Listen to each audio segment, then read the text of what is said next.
Доктор Эмма Паркер стояла под ярким светом операционной, сосредоточенно нахмурив брови и вглядываясь в хирургическую петлю.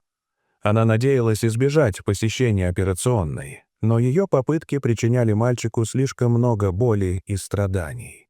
Так что единственным оставшимся вариантом было дать ему успокоительное и провести операцию. Сегодня Эмма столкнулась с беспрецедентным испытанием. Живая змея застряла в ухе маленького мальчика. Для нее это было впервые, но она была готова принять вызов. Эдвард Коллинз, пятилетний мальчик, который держался за голову и дергал себя за ухо, поступил в больницу рано утром. Его мать Жаклин в отчаянии объяснила, что ее сын жаловался на сильную боль в ухе. Он проснулся с криком, и она не смогла успокоить его, как ни старалась. Он сказал ей, что у него в ухе что-то шевелится. Сначала Жаклин ему не поверила, решив, что крик был вызван ночным кошмаром в сочетании с болью в ухе. Но Эдвард был настойчив. Он отчаянно тянул себя за ухо, расцарапывая его до крови. Поэтому, чтобы попытаться доказать ему, что это была обычная ушная боль, она схватила фонарик и заглянула ему в ухо. Однако, когда она заглянула в его ушной канал с фонариком, то увидела нечто, выходящее за рамки понимания. Маленькая змейка с едва заметной головкой каким-то образом заползла Эдварду в ухо, пока он спал. Ее сын был прав. И теперь Жаклин ужасно беспокоилась о том, что может случиться. Персонал отделения неотложной помощи немедленно вызвал доктора Паркер, ведущего лор-хирурга больницы, известную своим умением сохранять спокойствие в стрессовых ситуациях.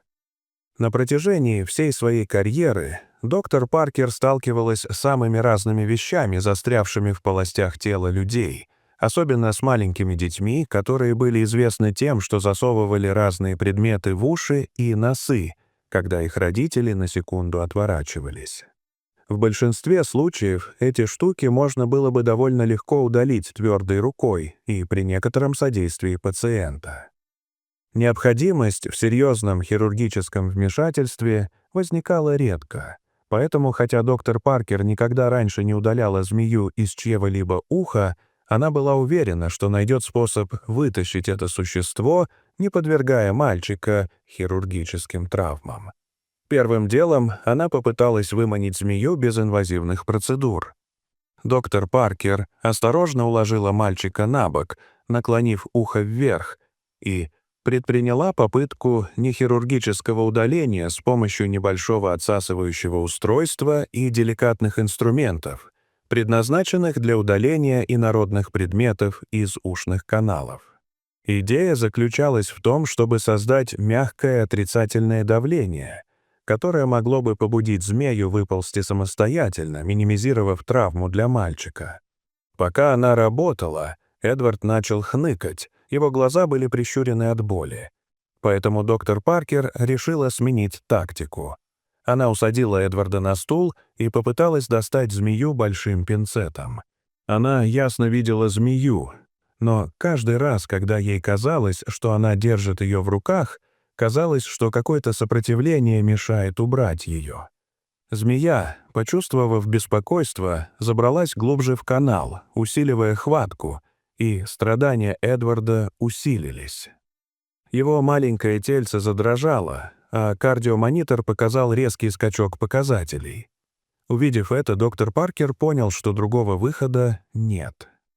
Змею нужно было удалить хирургическим путем, прежде чем она причинит еще больший вред. Стоя сейчас у операционного стола, она почувствовала всю тяжесть ситуации. Дело было не только в необычности случая, но и в том факте, что змея все еще была жива. Каждое малейшее движение его тела грозило дальнейшим повреждением хрупких структур уха, барабанной перепонки, слуховых нервов и лабиринта внутреннего уха. Одно неверное движение, и Эдвард мог потерять слух или, что еще хуже, получить необратимое повреждение мозга. Это был, безусловно, один из самых серьезных случаев, с которыми хирургу приходилось сталкиваться за последнее время. Доктор Паркер осторожно ввела тонкий эндоскоп в ухо мальчика, и камера показала увеличенный вид тела змеи. Она была тонкой, не толще карандаша, но ее чешуя мерцала в резком хирургическом свете. Она могла забиться в ответ на их попытки извлечь ее, и любое резкое движение могло нанести непоправимый вред. Каждый вдох, который делала доктор Паркер, давался ей с трудом. Ни один учебник по медицине не подготовил ее к подобному случаю. Когда щипцы коснулись хвоста змеи, на мониторе зафиксировался учащенный пульс мальчика. Змея отреагировала, слегка дернувшись, отчего по телу мальчика пробежала рябь. Доктор Паркер сделала свое следующее движение с еще большей осторожностью, ухватившись за хвост змеи так легко, как только могла. Змея снова пошевелилась, ее тело слегка сжалось, но она не стала вытягиваться дальше. Это был хороший знак.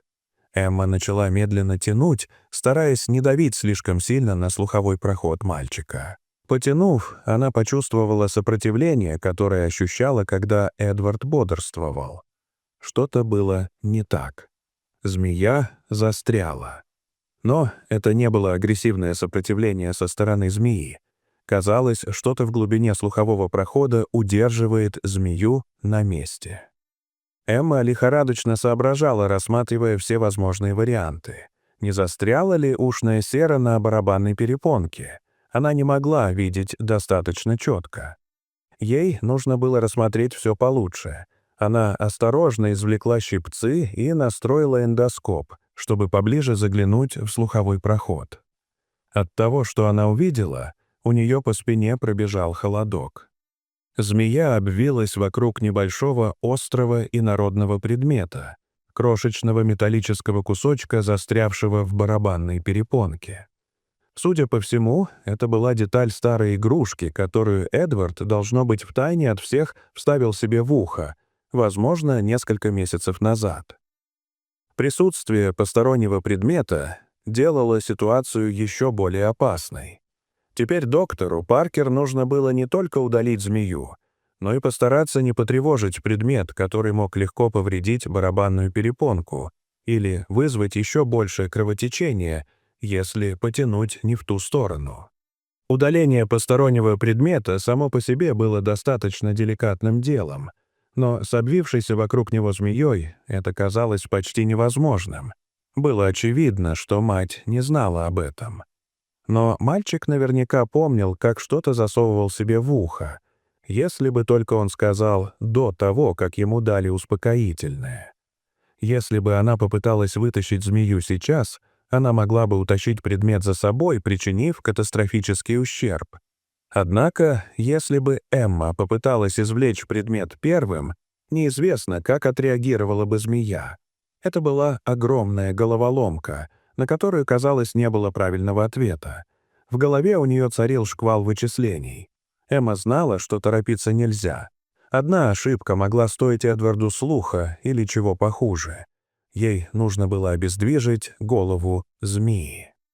Ассистент вручил ей специальный инструмент, похожий на крошечный крючок, предназначенный для передвижения в небольших замкнутых пространствах. С особой тщательностью она установила крючок на место. Ее целью было аккуратно извлечь посторонний предмет, не давая змею отреагировать.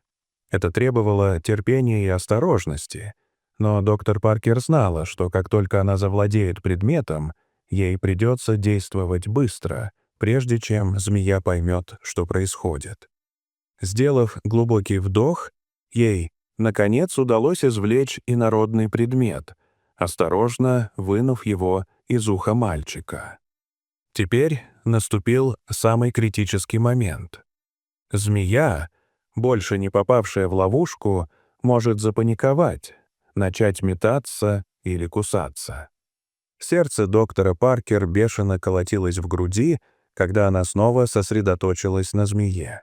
Сделав еще один глубокий вдох, она переместила щипцы и снова осторожно ухватила змею за хвост.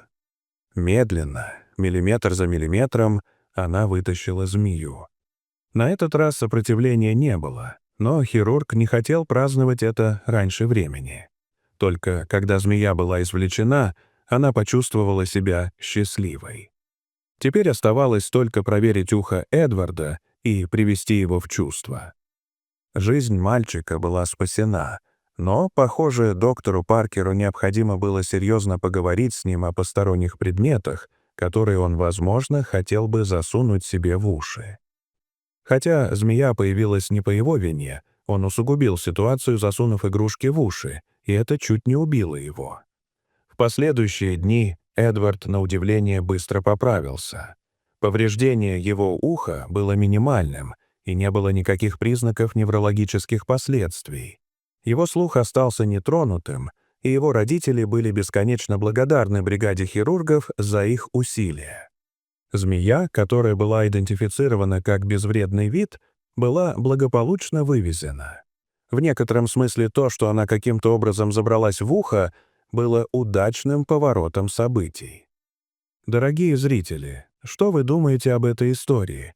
Расскажите, пожалуйста, в комментариях. А если вам понравилось это видео, то ставьте лайк и подписывайтесь на наш канал. До свидания.